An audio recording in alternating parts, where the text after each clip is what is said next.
what I'm going to do is go ahead and tell you where I came from and how I got to where I am today. And really, it started with me back after I graduated from high school. And after I graduated from high school, I was enrolled in a college at Bentley College in Waltham, Massachusetts, in Boston. That's where I'm from. And what happened to me was 5 days after I started going to school there, I got kicked out. And the dean, well, let me put it this way. He didn't like my behavior, so he sent me home. And I was too embarrassed to call my parents to come pick me up. So I called a friend of mine, and a friend of mine came and picked me up. And needless to say, when I got home to my parents with my suitcases, they were pretty shocked. My father wasn't mad at me, he was disappointed. He said that I was going to be very successful in business because I was a risk taker, but I just needed somewhere to channel that energy. So that set me out on a path. And what he said to me that night was very encouraging to me. And that set me out on a path to find myself. And at the time, I didn't have any money, so I thought that I had to get a job. So this was right in the middle of the dot-com boom. So I got a job for this dot-com selling websites, door to door. That lasted for a few months until they said that they could no longer pay me. So I said, if you can't pay me, then I can't work for you. The next place I went to work for retail dry cleaners. And I was there for about a year. And I wasn't happy. I wasn't going anywhere. And I knew that if I wanted to become wealthy, I had to get out of the employee role. And I had to become a business owner. Because most of the wealth in this country is created by business owners. And most of those business owners got their wealth from real estate. But I didn't have any experience in real estate. I didn't have any money, so I didn't really know how to get started in real estate.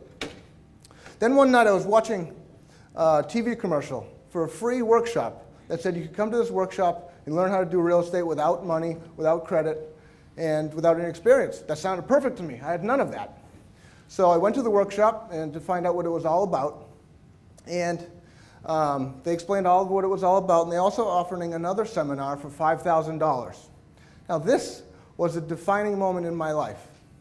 I didn't have any money, so I had to make the choice of whether to walk out of that room and go find another job, or put the seminar on a credit card with money that I didn't have and go to the seminar. Well, I ended up putting the seminar on a credit card, and I haven't looked back.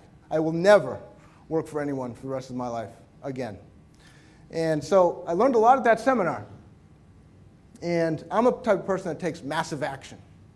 Successful people take massive action. So I went home and I started buying all these houses with the strategies that I learned. And I was doing all these things like rehabbing and wholesaling and subject twos and buying REOs. And I was scattered. I was all over the place. And my cash flow was terrible because I had bought in all these houses. I'd either taken over payments on the houses, or I went and got hard money loans for them or conventional mortgages. But I had to make payments on all of these houses, and it was killing me. And I ended up maxing out all my credit cards by taking cash advances to make the payments on these houses. And I almost went bankrupt. I was out of the business before I started. I hadn't sold the house yet. And it wasn't until I discovered the foreclosure investing, the pre-foreclosures and short sales, that really my business turned around. Because what I figured out with foreclosures and short sales and pre-foreclosures is there's no monthly payments to make. And all the houses are no money down, and you get all the houses for free. So I stuck it out. And I ended up selling the houses, and I ended up paying off my credit cards. And now I only do short sales now. And if I had to do it all over again, I would go straight to foreclosures and short sales. And with the foreclosure market being the way it is right now, there's no better time. Then I developed all the automation systems in my business. Now the business runs without me. I spend about a couple hours a week in the business, and my team handles all of my deals for me. And we close 4 or 5 short sales a month at an average of $40,000. We'll go over some specific case studies tonight and examples of how you do that. But the most important thing is I live life on my terms now. And every night I go home and I sit in the back of my house and I watch the fish jump. I'm not saying this to brag. If you think I'm bragging, you need to just get off that track. I'm saying this because I had that vision. I had that goal in my head of living in this house 5 years ago. And I didn't stop till I reached that goal. Every day when I woke up, I had that goal of living in that house. And pre-foreclosures and foreclosure investing got me there. I believe we create our own destiny. And I designed the life that I'm living right now. You design your future. And all of you can do that.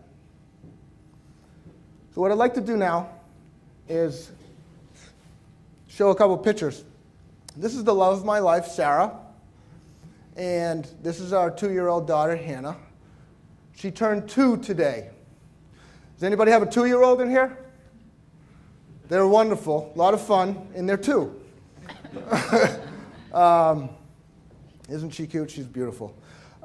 This is my dad and me, and that right there is a 350-pound mako shark. That's what I like to do for fun. I like to fish and hunt for 350-pound mako sharks. Every year we go up to Martha's Vineyard in Cape Cod. I'm originally from Boston, you might tell. And we go in this shark fishing tournament every year.